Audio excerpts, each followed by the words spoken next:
እንዴት ነው እሱ እግዚአብሔርን የምንፈልገው?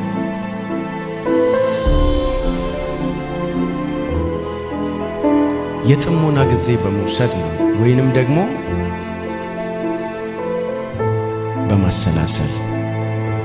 የጥሞና ጊዜ መውሰድ ማለት ራስን ከሌላ ነገር መለየት ወይንም መሸሸግ፣ ራስን በእግዚአብሔር ፊት ብቻ ለማቅረብ መዘጋጀት ነው።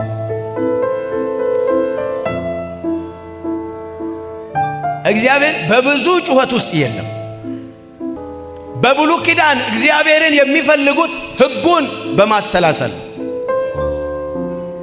ቃሉን በማሰላሰል ነው። ለቃሉ ራሳቸውን ሰሚት በማድረግ ነው። ማሰላሰል ማለት ምን ማለት ነው?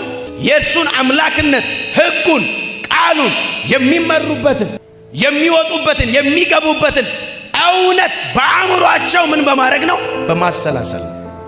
እግዚአብሔርን የምትፈልገው እንደዚህ ሸሸግ በል እስካለ ደበቅ በላለ በር መዝጋት ማለት ነው።